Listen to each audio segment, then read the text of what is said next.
Ya, terima kasih Pastor. Bapak Ibu, kita akan membaca Alkitab. Sebelum mendengarkan firman-Nya, kita baca dari Betul. Wahyu 4, nanti Ibu Nerliana dan Pak Murji, Yehezkiel 1. Yang berdoa Silakan, siapa? Yang berdoa Nerliana. siapa, Bu Yang Ros? berdoa, siapa tadi silakan?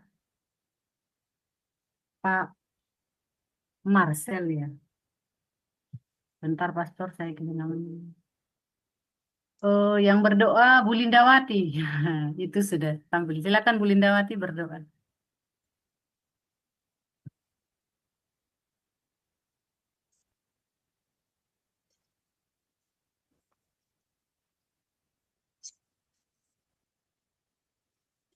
Mikrofonnya dibuka dulu, Bu.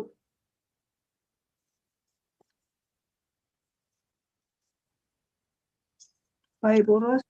Terima kasih Tuhan buat anugerah-Mu hari ini. Kami sudah berkumpul di Zoom maupun di live YouTube pada malam hari ini, maupun yang mengikuti siaran ulang kembali Tuhan. Engkau tolong Tuhan untuk berikan hikmat-Mu buat Pastor Paul untuk menyampaikan firman kebenaran-Mu bentar lagi ini Tuhan, dan tolong kami semua yang mendengar supaya firman kebenaran-Mu yang Engkau berikan buat kami untuk bisa kami mengerti dan memahami, serta kami bisa melakukan sesuai dengan firman-Mu yang Kau kehendaki dalam hidup kami masing-masing. Terima kasih Tuhan, terima kasih. Kami mengucap syukur, kami bisa naikkan doa kami di hadapan-Mu. Terima kasih Bapa, hanya di dalam nama Tuhan Yesus. Haleluya. Amin.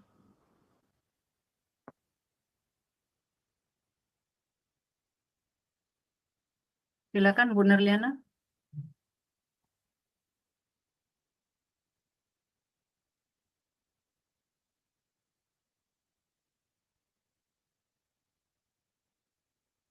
Baik, terima kasih Bu Ros.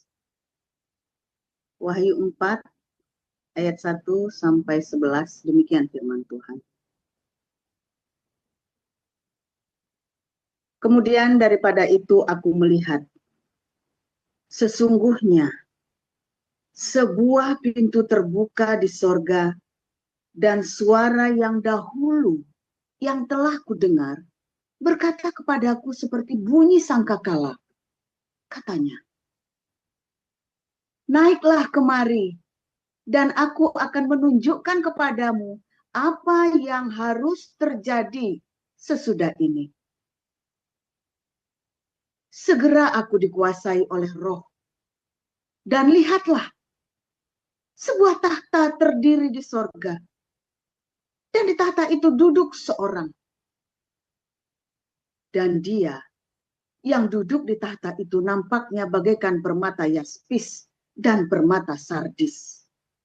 Dan suatu pelangi melingkupi tahta itu, gilang gemilang bagaikan zamrud rupanya. Dan sekeliling tahta itu ada 24 tahta. Dan di tahta-tahta itu duduk 24 tua-tua yang memakai pakaian putih dan mahkota emas di kepala mereka. Dan dari tahta itu keluar kilat dan bunyi guruh yang menderu. Dan 7 obor menyala-nyala di hadapan tahta itu. Itulah ketujuh roh Allah.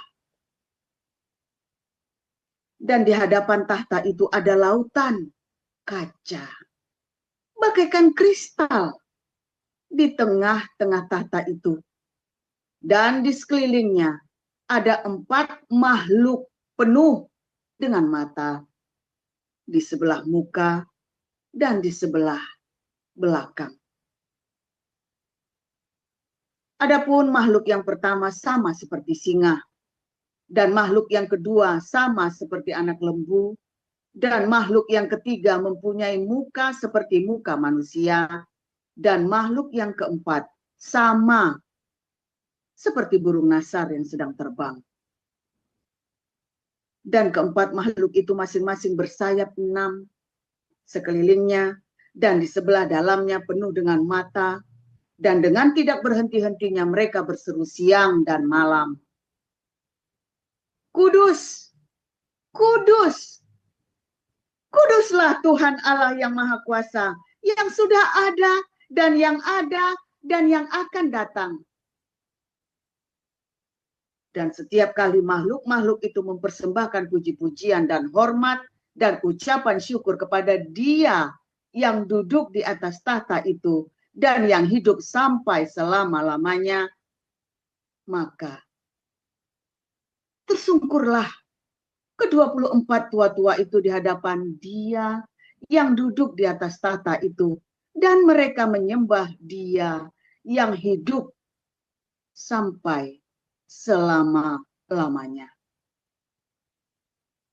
Dan mereka melemparkan mahkotanya di hadapan tahta itu sambil berkata, "Ya Tuhan dan Allah kami, Engkau layak menerima puji-pujian dan hormat dan kuasa, sebab Engkau telah menciptakan segala sesuatu. Dan oleh karena kehendak-Mu, semuanya itu ada dan diciptakan." Demikian.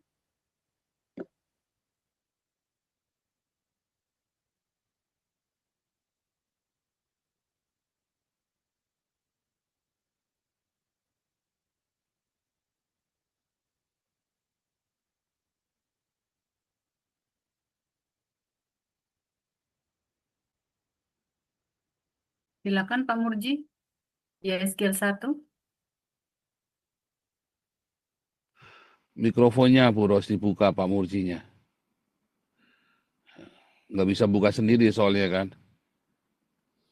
Iya, bentar. Udah Ulang. sudah saya buka. Silakan Pak Murji. Pak Murji. Alat sign out di Pak Murji nih. Dilanjut aja Bu Nerliana. YSKL 1, Ibu Nerliana.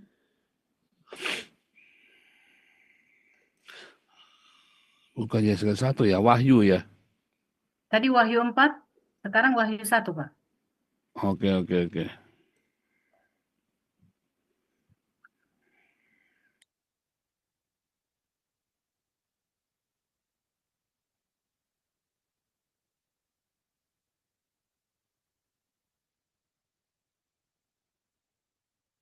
Mikrofonnya dinyalakan dulu. Kalau manggil orang harus sambil nyalakan mikrofonnya. Kalau enggak orangnya dipanggil 100 kali juga enggak akan nongol.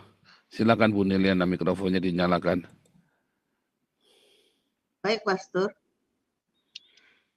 YSKL 1 ya? Wahyu 1. Oh, Wahyu jadinya. Bukan Wahyu 1, YSKL 1. Pembacaan kita hari ini dari YSKL 1 dan Wahyu 4. Tadi baca mana tadi? Tadi sudah saya tampilkan Pastor YSKL 1. Ya, tapi Katanya, ini bukan Wahyu 1. Berarti ini Wahyu 4. ganti lagi. Sekarang. Oke. YSKL 1 ya.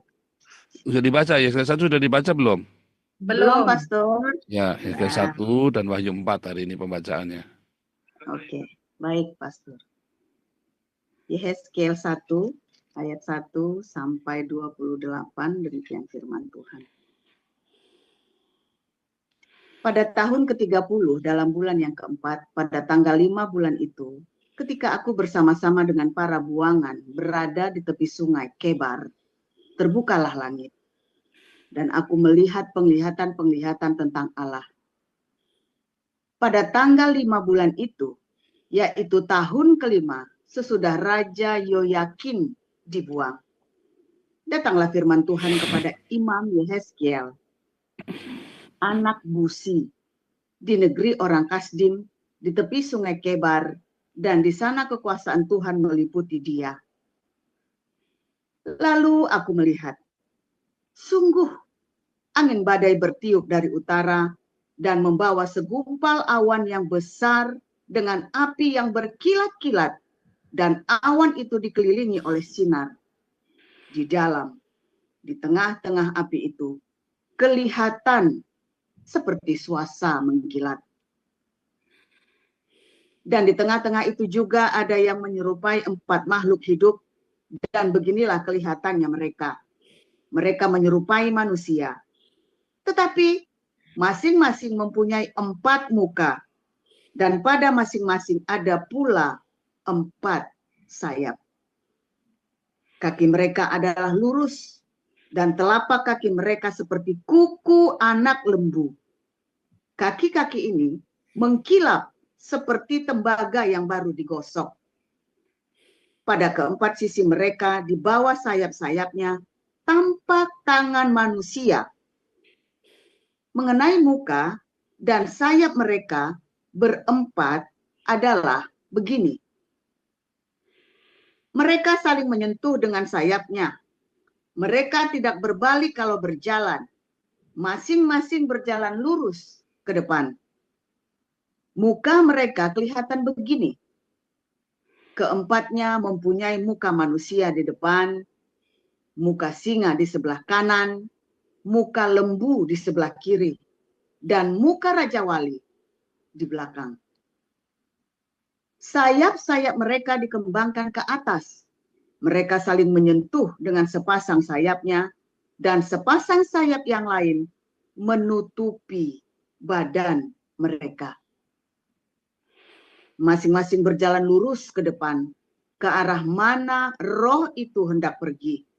Kesanalah mereka pergi. Mereka tidak berbalik kalau berjalan. Di tengah makhluk-makhluk hidup itu kelihatan seperti bara api yang menyala, seperti suluh yang bergerak kian kemari di antara makhluk-makhluk hidup itu. Dan api itu bersinar, sedang dari api itu kilat, sabung menyabung. Makhluk-makhluk hidup itu terbang ke sana kemari seperti kilat. Aku melihat, sungguh di atas tanah di samping. Masing-masing dari keempat makhluk-makhluk hidup itu ada sebuah roda. Rupa roda-roda itu seperti kilauan permata pirus, dan keempatnya adalah serupa. Buatannya seolah-olah roda yang satu di tengah-tengah yang lain. Kalau mereka berjalan, mereka dapat menuju ke 4 jurusan. Mereka tidak berbalik kalau berjalan. Mereka mempunyai lingkar, dan aku melihat bahwa sekeliling lingkar yang 4 itu penuh dengan mata. Kalau makhluk hidup itu berjalan, roda-roda itu juga berjalan di samping mereka. Dan kalau makhluk-makhluk hidup itu terangkat dari atas tanah, roda-roda itu turut terangkat.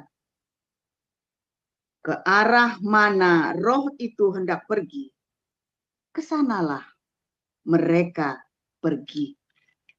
Dan roda-rodanya sama-sama terangkat dengan mereka. Sebab roh makhluk-makhluk hidup itu berada di dalam roda-rodanya. Kalau makhluk-makhluk hidup itu berjalan, roda-roda itu berjalan. Kalau mereka berhenti, roda-roda itu berhenti. Dan kalau mereka terangkat dari tanah, roda-roda itu sama-sama terangkat dengan mereka.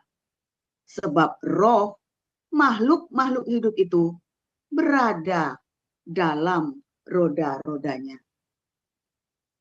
Di atas kepala makhluk-makhluk hidup itu ada yang menyerupai cakrawala yang kelihatan seperti hablur es yang mendahsyatkan terbentang di atas kepala mereka.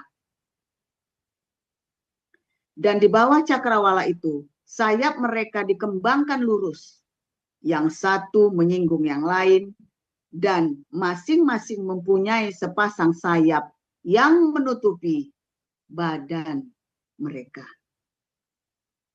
Kalau mereka berjalan, aku mendengar suara sayapnya seperti suara air terjun yang menderu, seperti suara yang maha kuasa, seperti keributan laskar yang besar. Kalau mereka berhenti, sayapnya dibiarkan berbelai. Maka kedengaranlah suara dari atas cakrawala yang ada di atas kepala mereka. Kalau mereka berhenti, sayapnya dibiarkan terkulai. Di atas cakrawala yang ada di atas kepala mereka, ada menyerupai tahta yang kelihatannya seperti permata lazurit. Dan di atas yang menyerupai tahta itu, ada yang kelihatan seperti rupa manusia. Dari yang menyerupai pinggangnya sampai ke atas, aku lihat seperti suasa mengkilat dan seperti api yang ditudungi sekelilingnya. Dan dari yang menyerupai pinggangnya sampai ke bawah, aku lihat seperti api yang di sekelilingi sinar. Seperti busur pelangi yang terlihat pada musim hujan di awan-awan, demikianlah kelihatan sinar yang mengelilinginya.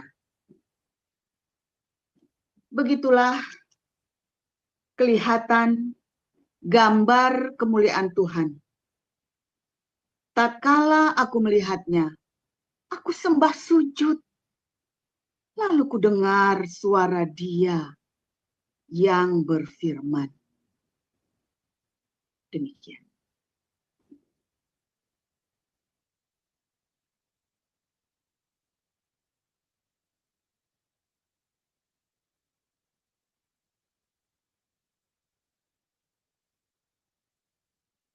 Ya, silakan Pastor.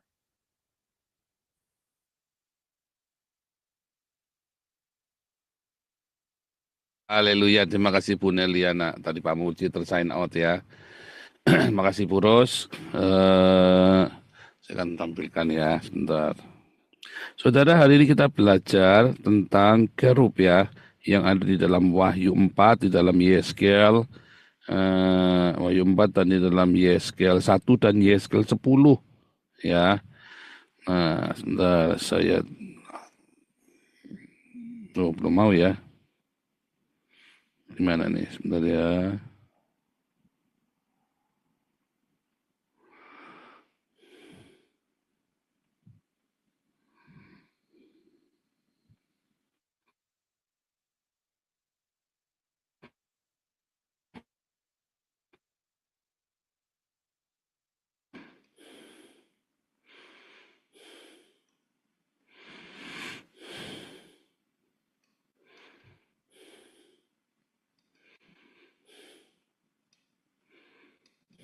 Belum mau ya.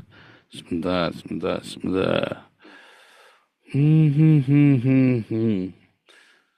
Saya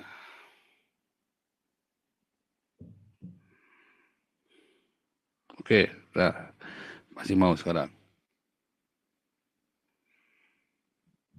Nah, oke ya. Kerub ya, hari ini kita belajar tentang kerub yang ada di dalam Wahyu 4 ya. Tetapi kita mulai dari Yeskel 1 dan 10 ya. Apa bedanya? Ya, tadi kan kita nggak sempat bahas Yeskel 10, nanti kepanjangan ya. Ini sebenarnya perjalanan yang panjang. Hari ini kita belajar kerub ya. Tapi sebenarnya kenapa saya mau ngejar ini? Ini kita lagi cerita tentang ini ya, tentang konspirasi Trump Netanyahu melawan New World Order. Kerub ini adalah sebuah kendaraan chariot. Ya, kalau dalam Kabalah, kerub ini adalah chariot, kendaraan ilahi. Yang disebut the divine chariot. Sebetulnya ini muncul lagi waktu Elia naik ke surga. Ya. Bapakku, kereta Israel ya, dengan kereta Israel, kereta yang berapi ya, yang ngambil Elia itu ya. Lalu jubahnya Elia jatuh dan Elisa menerima dua kuasa Elia itu tadi ya, dua porsi urapan dari Elia, urapan anointing ya. Nah, kerub ini ya, yang kita ceritain di Yeskel 1 dulu ya. Ada 4 wajah, dan 4 sayap, gerakannya cepat seperti kilat, ada roda-roda di bawahnya ya. Tetapi di dalam Yeskel 1 tidak disebut dengan kata kerub. Kata kerub ini baru ada nanti di Yeskiel 10. Nah, ini disebut dengan sebuah hayot. Ya, hayot itu sebuah makhluk hidup. Ada hayot, ya, ada hayot. Nah, itu ya. Nah, di Yeskiel 10 ya ada disebut kerubim, ya, makhluk yang telah kulihat di bawah Allah Israel di tepi sungai Kebar. Ya, dan aku tahu bahwa mereka adalah kerubim. Yeskiel 1 belum, ya, belum menyebut kerubim. Kemudian Yeskiel melihat lagi penglihatan, oh itu kerubim. Ya, itu ya. Lihat, ada ayat-ayat lain ya yang secara eksplisit menyebut kerub, ya, yaitu Kejadian 3, yaitu kerub yang menjaga jalan ke pohon kehidupan. Ya, Adam dan Hawa itu keluar dari Taman Eden ke arah timur. Lalu di situ di perbatasan itu ada kerub yang menjaga dengan pedang, kerubim yang menjaga dengan pedang yang menyambar-nyambar. Ya, lalu di dalam kitab Keluaran ada 2 kerubim di atas tabut perjanjian. Ya, coba kita lihat ya. 2 kerubim di atas tabut perjanjian. Lalu di dalam 1 Raja-Raja 6 ayat 23 dan 28 ada kerubim raksasa menghiasi ruang Maha Kudus dalam bait suci Salomo. Ya. Lalu dalam gambaran-gambaran ini maka kita melihat pola. Ya. Sekarang kita anggap aja seperti itu. Kerubim adalah makhluk surgawi yang berfungsi sebagai penjaga hadirat Allah dan menopang kemuliaannya. Nah, coba kita lihat. Dulu kita pernah belajar di ini ya tentang short brief Israel ya. Short brief Israel. Kita cek ya, kita pernah belajar tentang bait suci ini ya. Mana nih?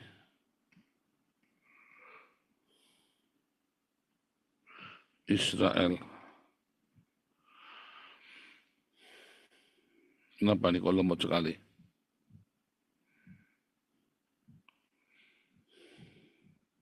Nah, bahwa kita skip ya. Kita coba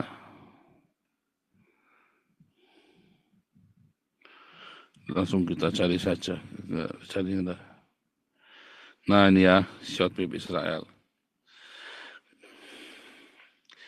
Ini adalah yang di bait suci Salomo nih ya tadi ya. Yang di bait suci Salomo dalam 1 Raja-Raja. Ya ada kerub. Terus kerub yang 2 itu ya, yang 2 kanan kiri besar itu ya, itu yang di bait suci Salomo. Lalu ada yang di dalam tabut perjanjian itu yang di tengah. Ya. Ini kan yang di Salomo, bait suci Salomo. Ini adalah yang punyanya Musa. Ya. Adam melihat kerubim. Ya, di perbatasan kerubim, ya Adam. Ya. Di Kejadian 3 antara Taman Eden dengan dunia. Ya. Sehingga Adam nggak bisa lagi masuk ke Taman Eden untuk mengambil buah kehidupan. Karena ada kerub yang menyala-nyala dengan pedang yang menyala-nyala. Kerubim. Ya. Lalu Musa di dalam ruangan maha suci ada kerubim. 2 kerubim. Selalu sepasang ya. Ceritanya selalu sepasang. Lalu Salomo membangun kerub. Ya. 2 kerub di dalam bait Salomo besar-besar ya. Nah, ini ya. Dalam dindingnya di ruangan suci juga ada ini ya, grafir kerub. Nah, ini ya, lihat sepertinya seperti ini. Dalamnya bait suci Salomo kurang lebih replikanya seperti ini. Ini contoh. Terus kita kembali ya. Sebentar, ini kita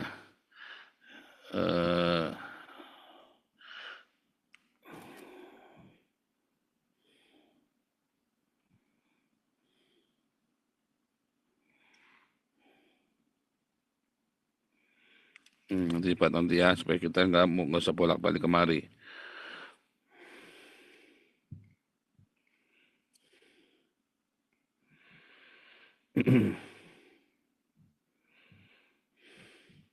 Kita lalu kembali ke Cherubim. Ya, nah kita lihat. Lihat ya. Yang di dalam Yeskel 1, Yeskel 2 dan Wahyu 4.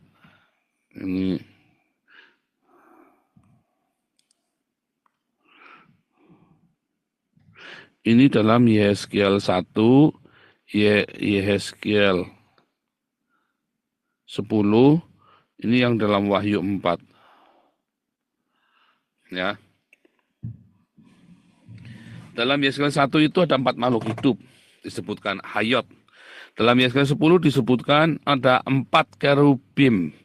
Dalam Wahyu 4 disebut ada 4 makhluk hidup, sama ya, atau yang disebut dengan soa ya, yang disebut dengan soa.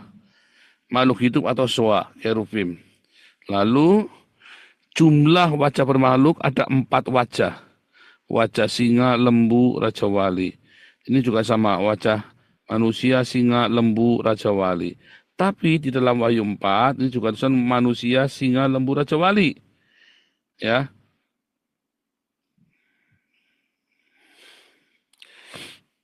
Ya, ada 4 kerubim, 4 makhluk hidup. Ya. Terus ada 4 sayap. 4 sayap. Nah, di Wahyu 4 ada 6 sayap. Ya. Kalau dalam Yeskel sayapnya 4. Tapi kalau di dalam Wahyu 4 sayapnya 6.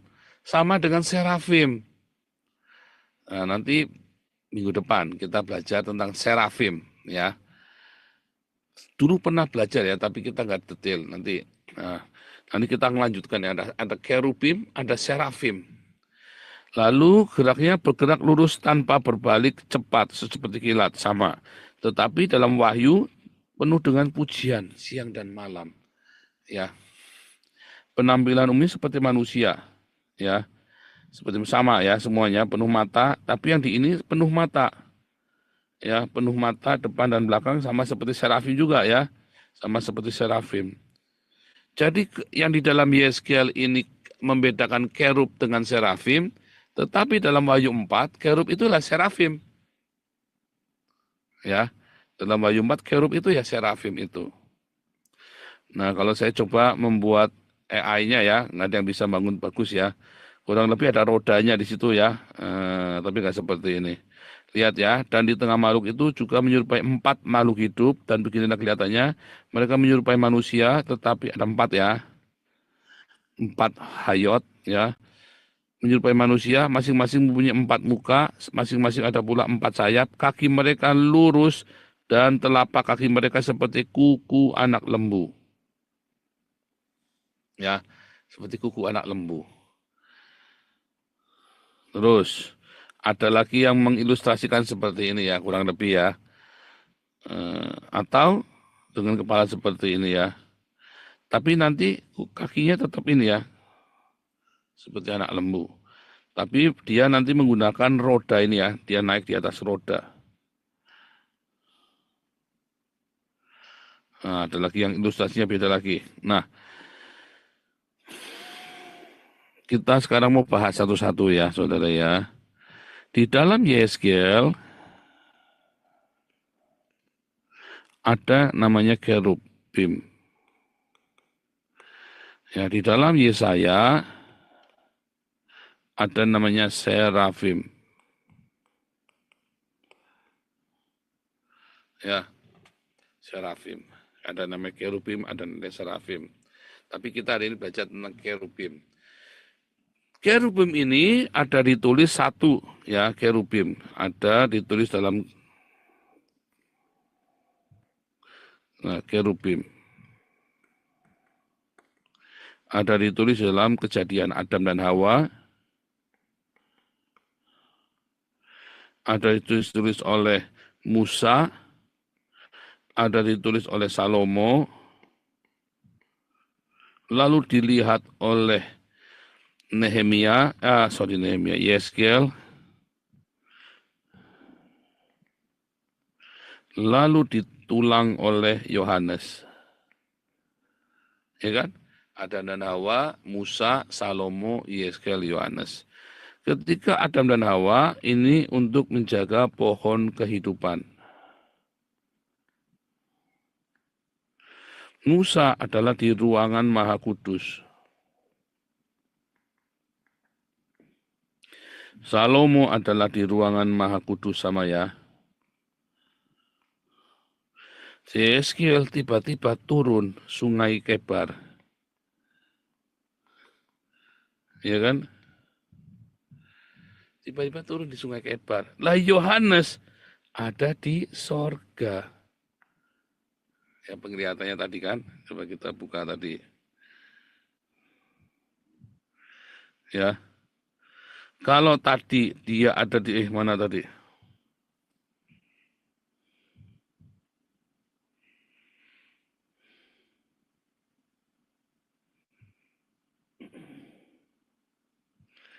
Mana tadi ya? Sungai Kebar. Sebentar ya. Saya cek dulu nih. Ada yang salah nih, ada yang kurang ya. Ada presentasi yang kurang. Sungai Kebar. Nah, saya kekurangan kata Sungai Kebar ini.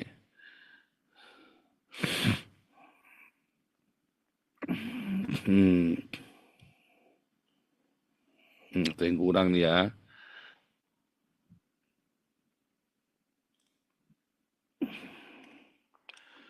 Nah, ini saya tambahan.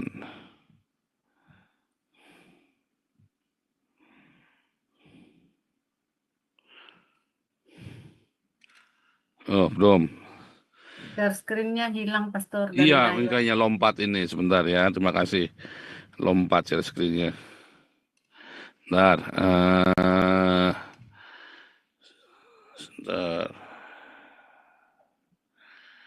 Oh, ini harus saya restart dulu ya. Harus saya restart dulu. Deng.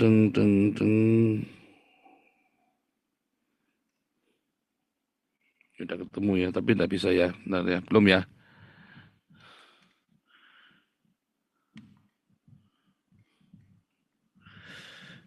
Nah, ini bisa ya. Bisa, ini udah. Harus, karena memorinya terlalu penuh ya.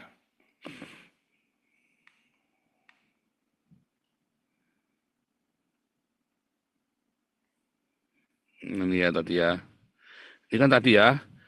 Ada 4 yang di YSKL 1, YSKL 10, YSKL 4. Tadi penampilan seperti manusia, penampilan mata. Nah ini ya. Ini kan tadi. Ini kan YSKL 1, YSKL 10, Wahyu 4.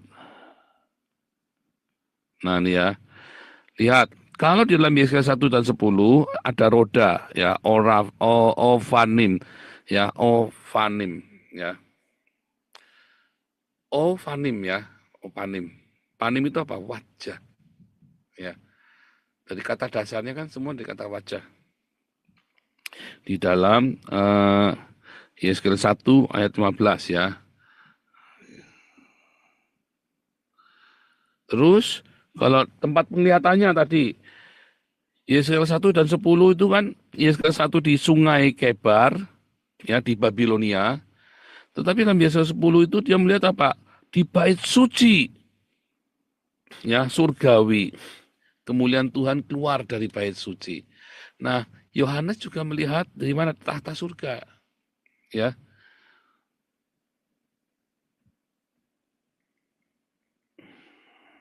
Terus kalau kita melihat fungsi rohani tadi kan, artinya makna spiritualnya menopang, mengiringi tahta kemuliaan. Lalu yang di YSKL 10 sama ya, mengangkat kemuliaan ya keluar. Tetapi lihat Wahyu 4, menyembah Elohim siang dan malam, memimpin pujian surgawi. ya kan? Pujian dan penyembahan, ya. Ada kerub itu cerita tentang pujian dan penyembahan, kemuliaan, ya. Kemuliaan di sini pujian surgawi. Makna simbolnya tadi ya, manusia atau akal ya, singa atau kekuasaan, lembu atau kekuatan, raja wali, kerohanian. Ini bagi pengetahuan umum ya, ini secara umum saya ceritanya. Ya. Tetapi di dalam Wahyu 4 itu kan lagi cerita tentang akhir zaman, ya. Penyembahan dan penghakiman akhir zaman. Kalau yang dari 10 tadi lagi cerita tentang kemuliaan, penyembahan dan kehadiran Tuhan. Ini makna secara umum yang saya ambil dari pemahaman teolog pada umumnya. Hubungan dengan tata Allah tadi ya, ada tempat tahta itu berada, kemuliaan Tuhan mengelilingi tahta. Ini ceritanya pokoknya sekitar dengan tahta Allah. Ya, sekitaran dengan tahta Allah. Nah, saudara, kalau kita melihat ada kepala, ada muka manusia, ada muka singa, ada muka raja wali. Tiga-tiganya sama. Tetapi nanti ada satu bermuka kerubim. Ya, bermuka kerubim. Ya, coba kita lihat di dalam Wahyu ya, dalam Wahyu 4 tadi. Mukanya muka kerub, Wahyu 4.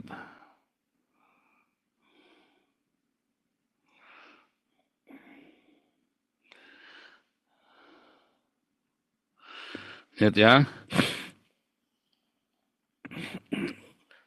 Makhluk pertama seperti singa, makhluk kedua seperti lembu, makhluk ketiga muka manusia, makhluk keempat sama seperti burung nasar yang terbang. Ya, terus kita buka Yeskel 10.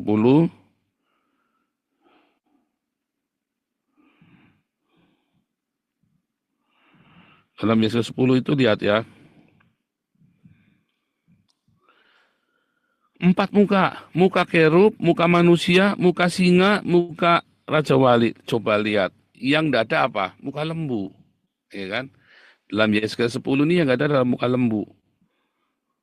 Muka kerub itu adalah muka kerub, muka kerub itu muka lembu. Lalu kita ingat ya, lembu yang dibuat sama Harun di padang gurun, patung lembu emas. Mengapa lembu? Karena lembu itu simbol divinity dari orang-orang dari Mesopotamia sampai ke Kanaan. Ingat patung lembu emas, ya, patung lembu emas. Ya, patung lembu emas.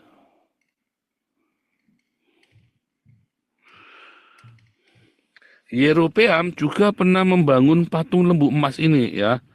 Patung lembu emas ini ya. Yang dibangun sama Musa ini ya. Ceritanya ini penyembahan berhala itu ya. Dituang yang perhiasan-perhiasan di padang gurun Sinai itu. Lalu mereka membuat lembu emas. Lalu Harun berkata, inilah Elohim katanya ya kan. Coba kita buka di dalam Keluaran ya. Keluaran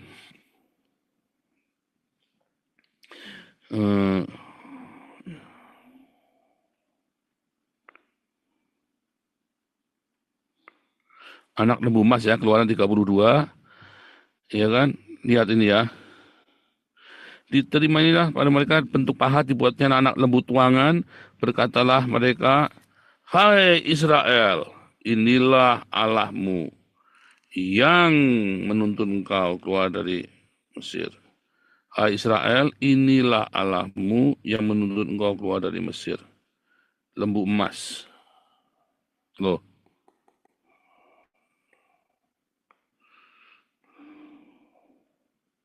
Lembu emas.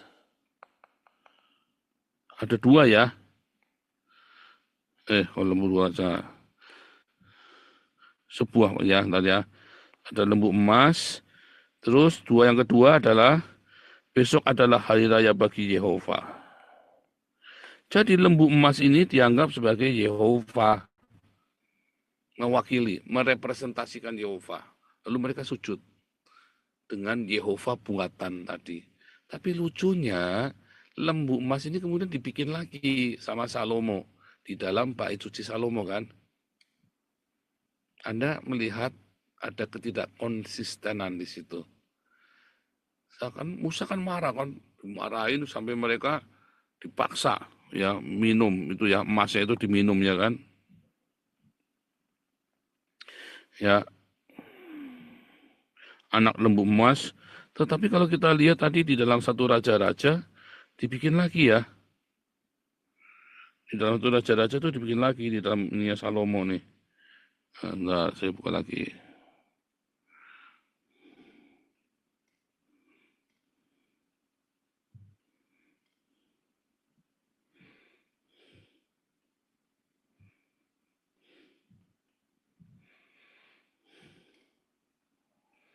Nah ini dibikin lagi sama Salomo dalam satu raja-raja ini. Coba kita tadi buka ayatnya.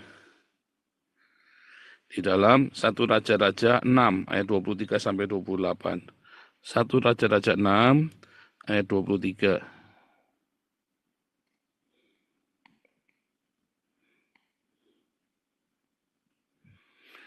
Selanjutnya di dalam ruangan belakang itu dibuatnya 2 kerub. Kerub itu apa? Lembu tadi. Ya, dari kayu minyak. Masing-masing 10 hasta tingginya. Sayap yang satu dari kerub itu 5 hasta. 5 hasta panjangnya dan sayap yang lain 5 hasta, sehingga ujung sayap yang satu sampai ujung sayap yang lain 10 hasta panjangnya. Juga kerub yang kedua, ada 2 kerub ya, 10 hasta panjangnya, dan kedua kerub itu sama dan sama ukuran, sama potongan badannya. Tinggi kerub yang satu 10 hasta, demikian juga kerub yang kedua. Maka ditaruhnyalah kerub-kerub itu di tengah ruang yang di sebelah dalam sekali. Kerub-kerub itu mengembangkan sayapnya sehingga kerub yang satu menyentuh dinding dengan sayapnya dan kerub yang kedua menyentuh dinding yang lain, sedang sayap-sayap yang searah ke tengah rumah itu bersentuhan ujungnya. Dan kerub-kerub itu diisinya dengan emas. Ya. Dan ada gambar kerub ya. Dan segala dinding rumah itu berkeliling mengukir gambar kerub. Nah, berarti ini nih, gambarnya seperti ini. Inilah kondisinya kerub-kerub itu. Nah, kerub ini ada serafim, ada kerub ya. Kerub ini kemudian, ya kalau Anda melihat, dia di dalam Kejadian membawa 2 pedang, membawa pedang yang menyambar. Kalau kita cerita tentang pedang, selalu cerita tentang firman Tuhan. Baik itu logos dan itu rema. Kalau Anda cerita tentang firman Tuhan, selalu cerita logos dan cerita rema, saudara. Setiap kali kita belajar tentang kerub, ya, itu kita belajar tentang logos dan rema. Makanya 2. Ya, ada logos, dan karena si kerub ini adalah sesuatu yang ilahi, yang punya logos dan rema. Supaya dia jangan memegang pohon kehidupan dan hidup selama-lamanya. Jadi, saudara, ketika kerub-kerub ini ada di ruangan Maha Suci, apa isi dari ruangan Maha Suci? Tabut perjanjian. Ini isinya ruangan Maha Suci ini. Isinya apa di dalamnya? Di dalam isi Torah. Torah itu apa? Firman Tuhan.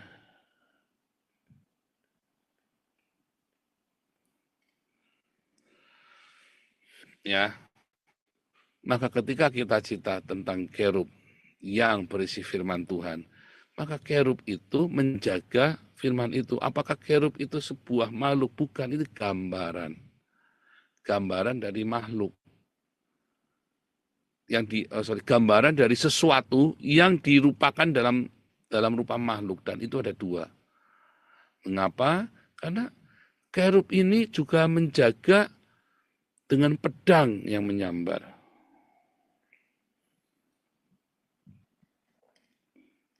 Satu, kerub menjaga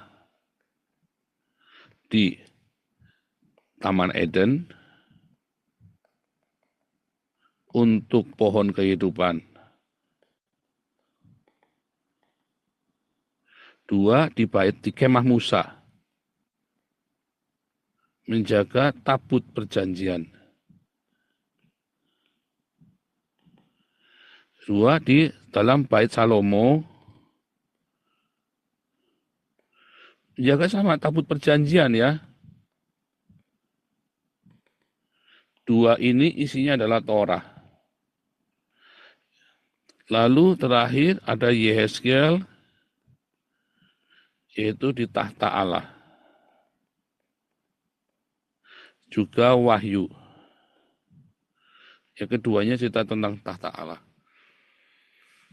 Ketika Yehezkiel 1 cerita tentang kerub ya, penglihatan kan di Sungai Kebar, tapi itu sebenarnya cerita tentang tahta Allah, lalu keluar sesuatu dari tahta Allah. Dan ini ceritanya adalah firman Tuhan.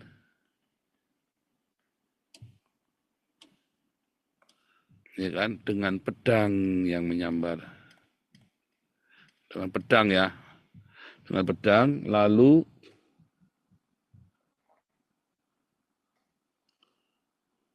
ya,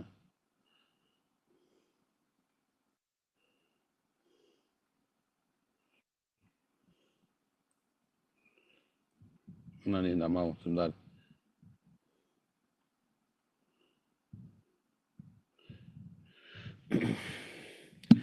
Tapi yang di sini adalah dengan roda. Ya. Kata roda berasal dari kata opanim ya. Atau fana. Kata dasar yang sama dengan wajah. Kata dasar yang sama dengan wajah atau hadirat. Jadi roda ini kata dasarnya sama dengan panim. Sama dengan hadirat Tuhan. Ya, panim, peneu ya. Kan bilang peneu elecha. Hadirat Tuhan sama dengan hadirat Tuhan. Di sini ada pedang, yaitu pedang logos dan rema. Ada di mana? Pedang ini ditulis 2 kali kata pedang ya. Ada di dalam Efesus 6 dan Ibrani 4. Efesus 6 cerita tentang rema, pedang roh. Ibrani 4 cerita tentang logos, seperti pedang. Yang di dalam Yehezkiel, ya ceritanya tentang panim, roda-roda, hadirat. Kerub itu numpang di hadir Allah di situ. Itulah yang roda-roda, itulah yang sering kita sebut dengan awan kemuliaan. Nah pertanyaannya, kalau gitu kerub ini apa sebenarnya? Siapa yang punya pedang roh dan pedang logos? Hanya Tuhan Yesus. Karena Tuhan Yesus berkata, perkataanku rema. Kenakanlah pedang. Dan Yesus berkata, logos. Berbahagialah orang yang melakukan logosku.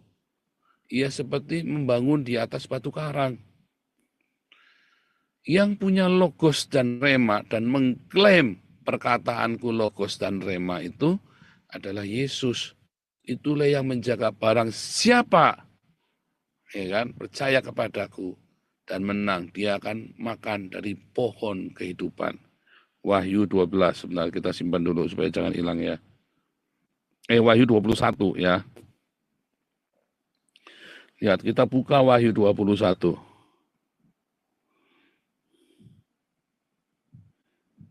Lihat ya, ayat 6 dan 7. Firman-Nya lagi kepadaku, semua telah terjadi, akulah Alfa Omega. Ya, Wahyu 1 berkata, akulah Omega, ini Tuhan Yesus. Yang awal dan yang akhir. Orang yang haus kuberi minum dari mata air kehidupan. Ya, barang siapa menang, ia akan memperoleh semuanya ini, dan aku akan menjadi Allahnya, ia akan menjadi anakku. Sebentar, bukan ini, Wahyu 21 ayat 6 7, bukan ya.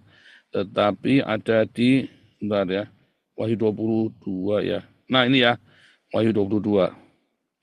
Di tengah jalan itu, di seberang menyeberang ada pohon kehidupan, berbuah 12 kali, setiap bulan sekali, dan daun pohon itu dipakai untuk menyembuhkan bangsa-bangsa.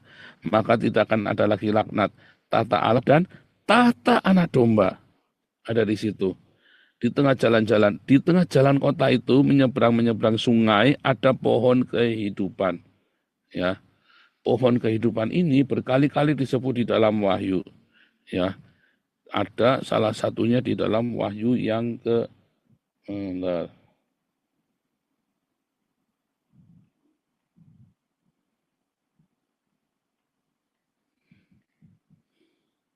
Di dalam Wahyu yang kedua, ya. Dalam Wahyu kedua, siapa bertelinga hendaklah ia mendengarkan apa yang dikatakan Roh kepada jemaat. Barang siapa menang, dia akan kuberi. Siapa? Aku ini siapa? Yesus Kristus. Kan ini lanjutan dari Wahyu 1 tadi kan.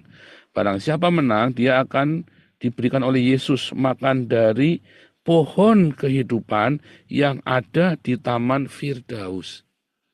Ya, yang ada di Taman Firdaus Allah. Tadi ingat, ya ada kerub yang menjaga di Taman Firdaus supaya Adam tidak bisa ngambil, supaya manusia nggak bisa ngambil. Kenapa? Karena ada dua kerub dengan pedang, ya, yaitu Logos dan Rema. Ya, Wahyu 2 ayat 7 tadi ya. Maka kita tahu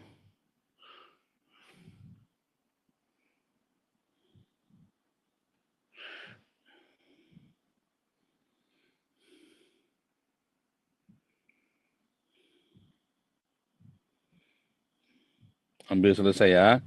Kita agak di kelas apologet saya pernah cerita, tetapi tidak sedetail ini ya, saudara ya. Lihat, maka kerub ini tadi menjaga Taman Eden. Kerub ini dua ya. Kerub ini punya pedang, ya kan? Logos, ya kan? Ada di dalam Efesus 4, Efesus 6, balik ya. Logos itu ada di dalam Ibrani 4, dan ada Rema di dalam Efesus 6. Ada pedang. Dan pedang ini, kerub ini yang menjaga buah pohon kehidupan. Dengan pedang yang menyambar. Barang siapa melakukan logosku, Matius 7, maka ia akan seperti Matius 27 ayat 25 sampai 27 ya. Ia akan membangun rumah di atas batu karang. Barang siapa ya melakukan logosku. Tetapi di dalam Yohanes 6 ayat 63 dikatakan remaku adalah kehidupan. Ya, remaku, perkataanku rema. Ada logos, ada rema. Jadi kerub itu adalah Tuhan Yesus sendiri sebetulnya. Jadi kerub, pengertian kerub ini adalah Tuhan Yesus sendiri. Itulah sebabnya dia menjaga kerub itu di dalam ruang Maha Suci, baik itu punyanya Musa maupun Salomo. Apa yang dijaga? Perjanjian yang berisi Torah, tabut dari perjanjian Torah. Torah itu ada logos dan ada rema. Dan itu ditaruh, representasikan sebuah patung kerub itu. Itulah Tuhan Yesus sendiri. Dan selalu ingat, apa sih yang dijaga kerub? Apa sih maunya kerub ini? Apa sih? Itu tadi, logos dan rema harus punya dua-duanya. Masalahnya banyak orang Kristen akhirnya mengejar suara Tuhan yang klenik-klenik, yang tahayul-tahayul. Padahal firman Tuhan yang sesungguhnya itu adalah Alkitab yang tertulis itu, yang logos itu. Konsekuensinya terakhir ini kan, konsekuensinya. Ya, konsekuensinya. Konsekuensinya adalah Anda harus punya logos dan rema. Ini adalah perwujudan dari Torah yang kita pelajari. Atau sekarang kita punya Alkitab kita, Perjanjian Lama dan Perjanjian Baru. Perjanjian Lama adalah bagian dari nubuatan. Ya, nubuatan. Perjanjian baru adalah penggenapan. Maka kita memerlukan nubuatan dan penggenapan, logosnya dan remanya. Kalau kamu hanya punya logosnya, maka kamu akan seperti apologet TikTok yang kurang ajar itu. Tahu hafal berbagai ayat, Trinitas, Wana, segala macam, tetapi akhirnya bertengkar sendiri, saling mencaci maki, dan akhirnya saling mengkhianati, dan banyak yang berzina, dan akhirnya saling menyerahkan ke polisi. Karena kamu cuma punya Torah logosnya saja. Tidak bisa, kamu harus punya remanya. Kerub itu punya pedang yang menyambar-nyambar, jamak. Itu logos dan rema. Pedang itu ada pedang roh dan ada pedang firman logos. Pedang roh yang ada di dalam Efesus 6, kenakanlah pedang roh. Ya kan?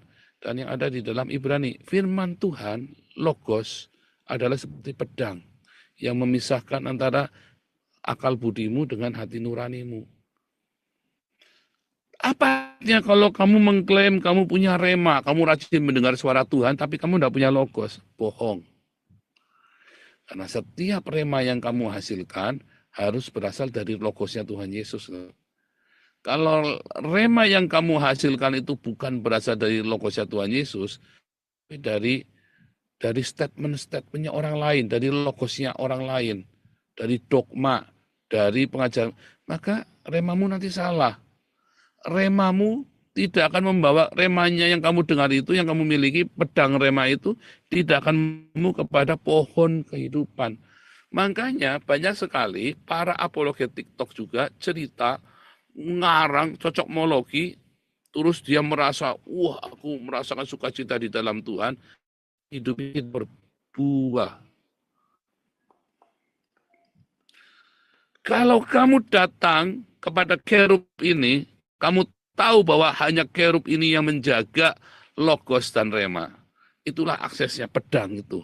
Dan itu harus kamu miliki. Bagaimana cara kamu memilikinya? Ya kamu harus hidup bersama dengan kerub ini. Bersama dengan Tuhan Yesus yang benar. Berjalan bersama setiap hari.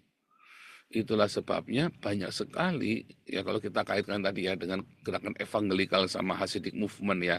Waktu lalu kita belajar Donald Trump dan Netanyahu. Itu kan mewakili Hasidic movement dengan evangelikal, ya kan. Kekristenan yang sedang berlari kepada nubuatan ini adalah gereja Kristen yang evangelikal, ya, yang mengakui keberadaan Israel. Pengajar dengan gerakan Hasidic movement ini. Ya, Hasidic movement ini juga cerita tentang kerub, seperti saya cerita kepada kalian ya. Ini yang saya ceritakan ini juga ngambil dari ini ya, dari Haifa ya. Cerita tentang kerub ini. Nah, saya pernah bikin satu artikel ya, tapi itu nanti buat di kelas karena terlalu berat dan kita waktunya nggak cukup. Itu buat di Master of Art nanti ya. Kalau di kelas Master Teologi kita, saya ajari tentang detail, yang lebih detail dari Kabbalah dan dari Hasidic movement tentang kerub ini. Dan kebetulan saya menulis artikel itu juga ya.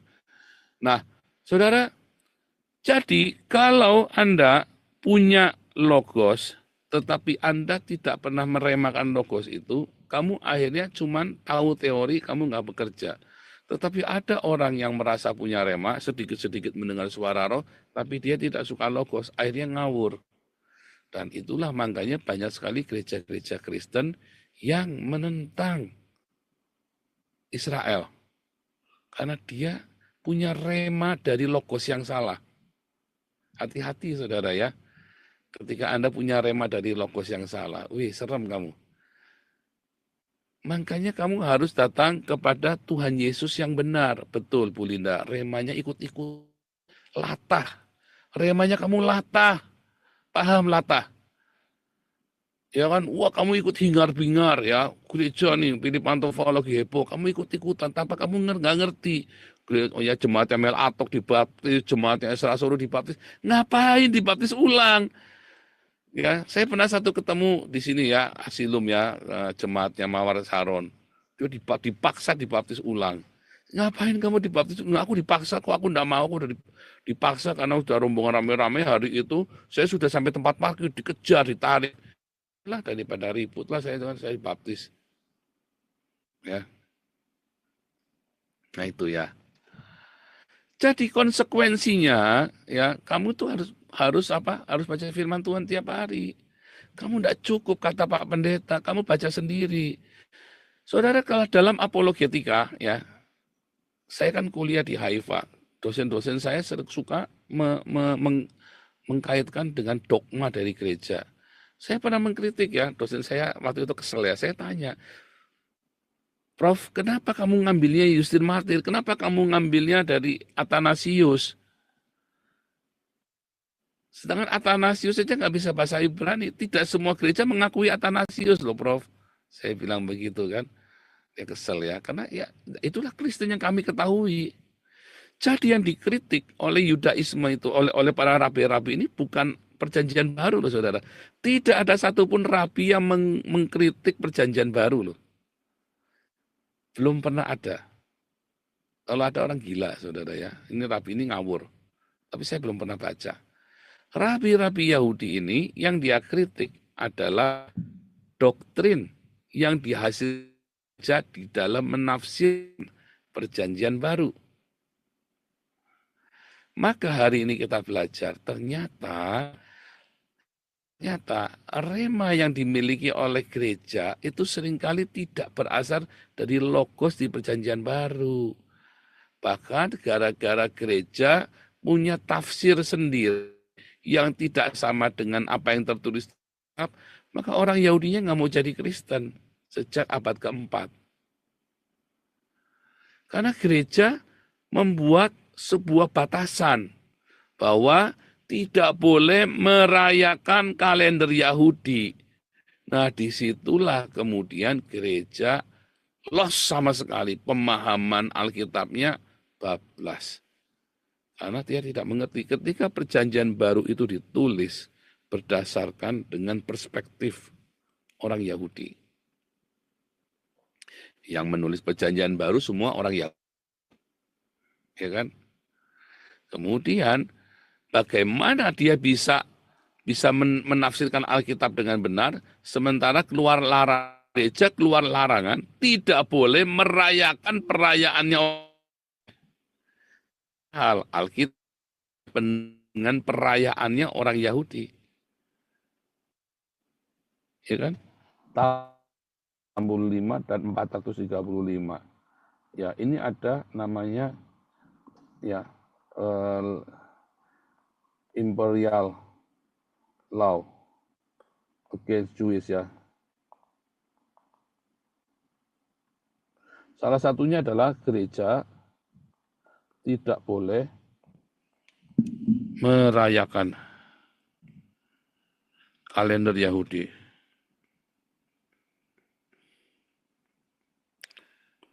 Padahal seluruh Alkitab kita berisi syarat dengan kalender Yahudi. Lalu dilarang. Bagaimana sejak saat inilah abad keempat, abad kelima, tafsirnya gereja mulai jauh. Saya tidak bilang sesat, tapi akhirnya bingung. Makanya saya tidak terlalu fokus dengan Bapak Gereja. Ya kan? Karena Bapak Gereja banyak yang tidak bisa bahasa Ibrani. Ya, kalau kemarin Budi Asali bilang kecuali Origen yang bisa ya. Saya pun nggak yakin Origen itu bisa. Jerome katanya bisa. Iya, tapi Jerome tidak membuktikan. Dia mengklaim bahwa Vulgata ya, di perjanjian dalam Vulgata itu diterjemahkan langsung dari kitab Masoret yang berbahasa Ibrani. Itu klaimnya Jerome. Pada kenyataannya dari zamannya Septuaginta tahun 300 sebelum Masehi sampai zamannya Rabai Akiva tidak pernah ada teks Ibrani yang beredar di masyarakat. Itu faktanya loh. Ya kan? Bahkan sampai dengan zamannya Jerome belum ada teks berbahasa Ibrani, malah berbahasa Aram. Banyak. Ya, Pesita salah satunya Pesita. Lalu dari mana Jerome mendapat teks Masora? Padahal Bani Masoranya baru ada abad ke-7 sampai ke-10. Nah, disitulah salahnya. Klaim-klaim itu. Maka banyak sekali gereja yang kemudian dia interpretasi bahkan dari perjanjian baru sendiri. Makanya muncullah gerakan evangelikal yang mengembalikan kita ke dalam perjanjian baru. Nah, gerakan evangelikal inilah yang membuat kita kembali kritis perjanjian baru, back to the Bible. Lalu fokus, ya Pak, dibongkar lagi ternyata ada teologi mesianik di sana. Sehingga gerakan evangelikal ini yang kemudian mempunyai ide untuk mengembalikan orang Israel ke tanahnya mereka. Dan terjadilah hari ini Donald Trump dengan Netanyahu satu perahu, kompak sekali. Benjamin Netanyahu dari gereja evangelikal, ya, Donald Trump dari gereja evangelikal, Benjamin Netanyahu berasal dari Hasidic movement. Disitulah ketemu perjanjian lama dan perjanjian baru. Jadi ketika kita cerita Donald Trump,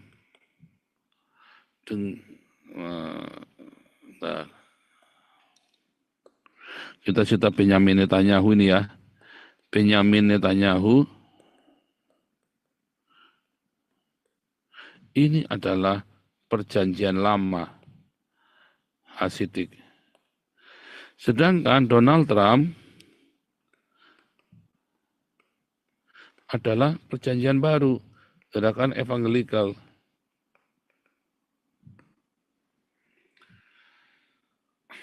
Ini adalah logos, lalu remanya adalah mesianik, janji mesianik.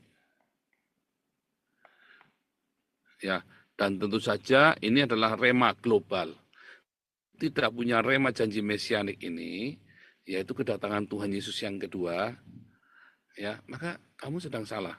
Dan banyak gereja hari ini ya mulai meragukan kedatangan Yesus yang kedua.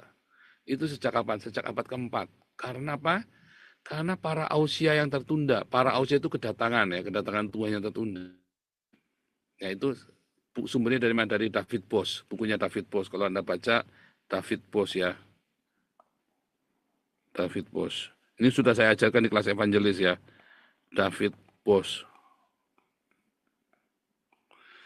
Sejak abad keempat, maka janji mesianik ini sudah terlupakan. Kedatangan Tuhan ya.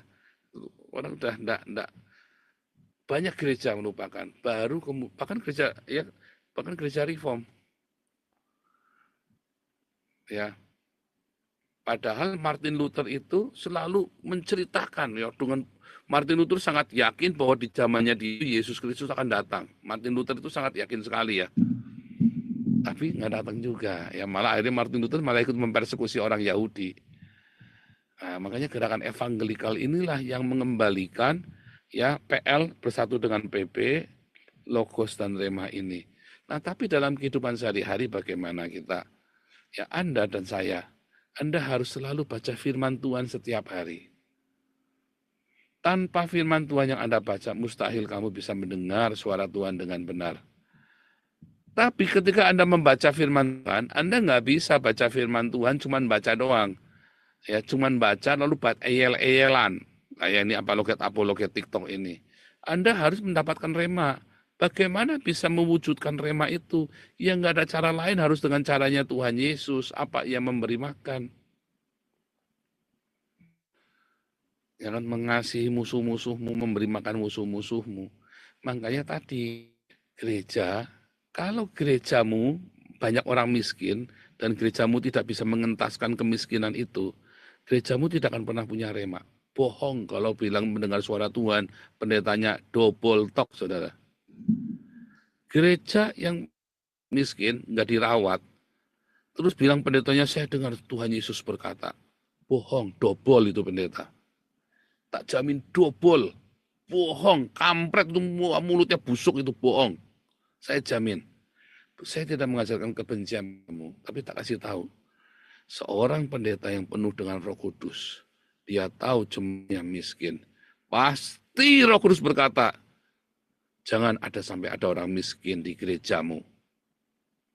Ya, saudara, itu sangat sangat realistis. 2 kali Tuhan ngomong di dalam Ulangan di dalam Ulangan 15. Ya, there is no poor among you. Dalam Kisah Rasul ya 4, there is no poor among them. Tidak ada yang miskin di tengah mereka. Juga di sini ada orang miskin. Makanya saya bilang jangan sembarangan kamu sembako telat yang ngirim uang kontrakan, mereka kan butuh uang kontrak BPJS. Coba perhatikan. Jangan sampai ada orang dalam komunitas kita kekurangan. Karena untuk membuat Logos itu jadi rema, semua orang dari kita, semua Anda dan saya harus terlibat di dalam ini.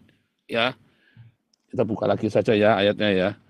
Ini tidak bosan-bosan, tapi ini masalahnya kamu tidak melakukan. Gereja seringkali mengabaikan ini. Ya, lihat. Maka tidak akan ada orang miskin di antaramu. Tuhan memberkati engkau. Bagaimana cara Tuhan memberkati engkau?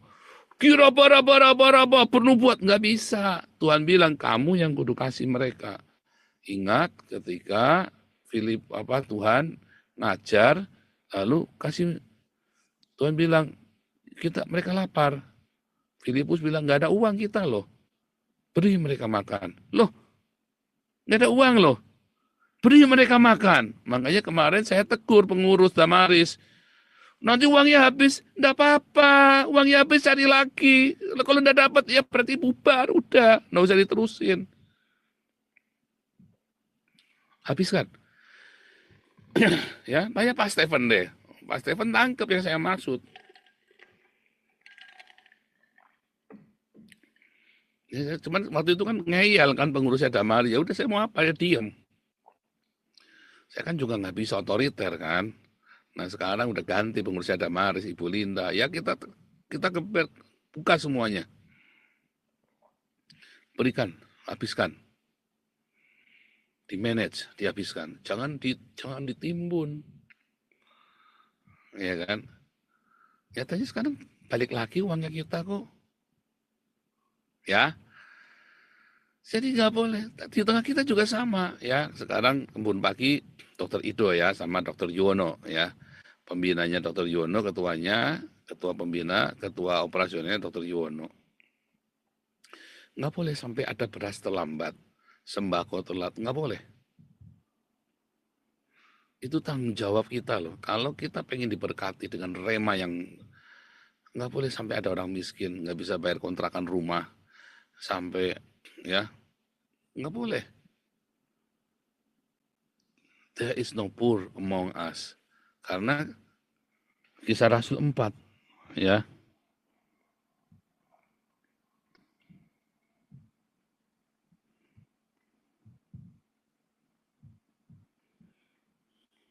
Ayat 34. Tidak seorang pun yang kekurangan di antara mereka. Ya kan? 2 kali bagi orang Israel Tuhan memberkati melalui kita. Bagi orang Kristen Tuhan memberkati melalui kita sehingga nggak ada orang kekurangan. Kalau sampai jemaat gereja ada yang kekurangan, berarti kamu bukan gereja. Kamu lagi nipu Pak Pendeta. Kalau ada jemaat miskin dan kamu merawat mereka, berarti kamu sedang nipu jemaat. Ya, berarti kamu sedang nipu jemaat. Balik lagi ya, lagi nih. Bagaimana? Ya, tidak ada cara lain selain PL dengan PP, logos. Jadi logosmu, nggak bisa lainnya. Harus PL dengan PP. Lalu bagaimana logos itu menjadi rema? Ya kamu harus selalu bersama dengan kerubim itu. Iya kan? harus ada dengan hadirat Tuhan tadi panim roda dan pujian penyembahan itu adalah wajah hadirat Allah kan. Pujian makanya kan tadi bersukacitalah tadi ya si siapa Budu nanti tadi kita belajar ya sama Budu nanti. Harus bersukacita. Nggak bisa kamu hidup dengan keluhan karena dalam keluhanmu itu hadirat Allah. Tapi dalam sukacitamu itu ada perlindungan dari sorga. Dalam hati yang gembira itu adalah obat. Nah, ucapan syukur di tengah penderitaanmu sama seperti Ayub, ya, itu yang akan mendatangkan hadirat Allah. Opanim itu, kendaraan dari kerub itu, ya, gokong itu naik awan itu, Yesus di awan-awan itu, yang dimaksud itu adalah itu tadi hadirat Allah. Kemarin kita sudah belajar ya tentang Yesus kayak sunggokong naik awan itu kan teologi yang salah. Gokong kayak Kwan Im loh, saudara. Enggak loh. Kamu jangan im kayak sunggokong naik awan loh. Enggak. Awan itu opanim tadi, roda itu tadi Allah. Ya. Jadi jangan sampai salah ya. Opanim itu adalah hadirat Allah. Jadi logos dan rema itu adalah Yesus yang ada di atas awan kemuliaan yang adalah hadirat Allah bersama dengan Yesus. Katanya Tuhan Yesus, aku tidak selalu bersama dengan engkau. Tapi orang miskin selalu bersama dengan kamu. Kalau kamu tolong orang miskin ini, kamu sedang menolong aku. Kalau kamu bersama dengan orang miskin ini, ya bersama ini artinya bersama-sama menderita, kamu menanggung penderitaan mereka kan, maka kamu sedang bersama dengan aku. Maka logosmu itu nanti jadi rema. Kalau logosmu jadi rema, maka kamu akan memetik buah pohon kehidupan. Kalau kamu punya buah pohon kehidupan, maka hidup simpel ya. Sebenarnya kerubim itu lagi cerita itu, saudara ya. Tuhan Yesus memberkati. Haleluya. Silakan.